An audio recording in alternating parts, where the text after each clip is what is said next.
Znakad smo x puta propali, ali uvijek smo nekako ženi bili posvećeni, pa da krenemo se na posjećanjima prema jednoj ženi. Moja Goco, kako si samo graciozno bisere pred svinju bacila? Kao kad pokretom nehajno treseš trun sa ramena čoveka kojeg voliš.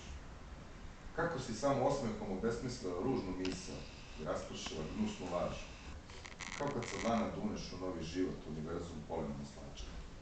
Kako si samo tišinu naterala da se čuje i glasno prećutala nemoć. Kao kad zorom odjednom pukne zvezda crvenom tugom. Kako si samo dugu zdrobila svojim pogledom i u zenici zaboravila spektar. Kao kad suzom dosoliš naforu pričasnu.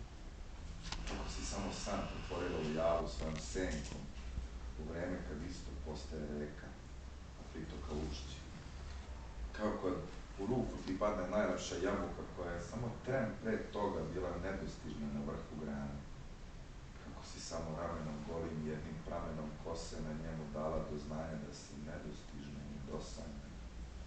Kao kad kap rose na latici ruže učini svet lepšim makar na tren.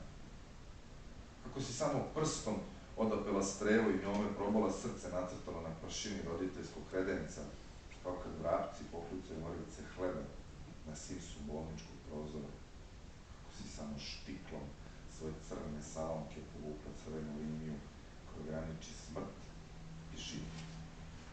Kao kad vojnik sam i ranjen kroz vlastiti mozak napiše oprošteno pismo svojim posljednjim zrnom.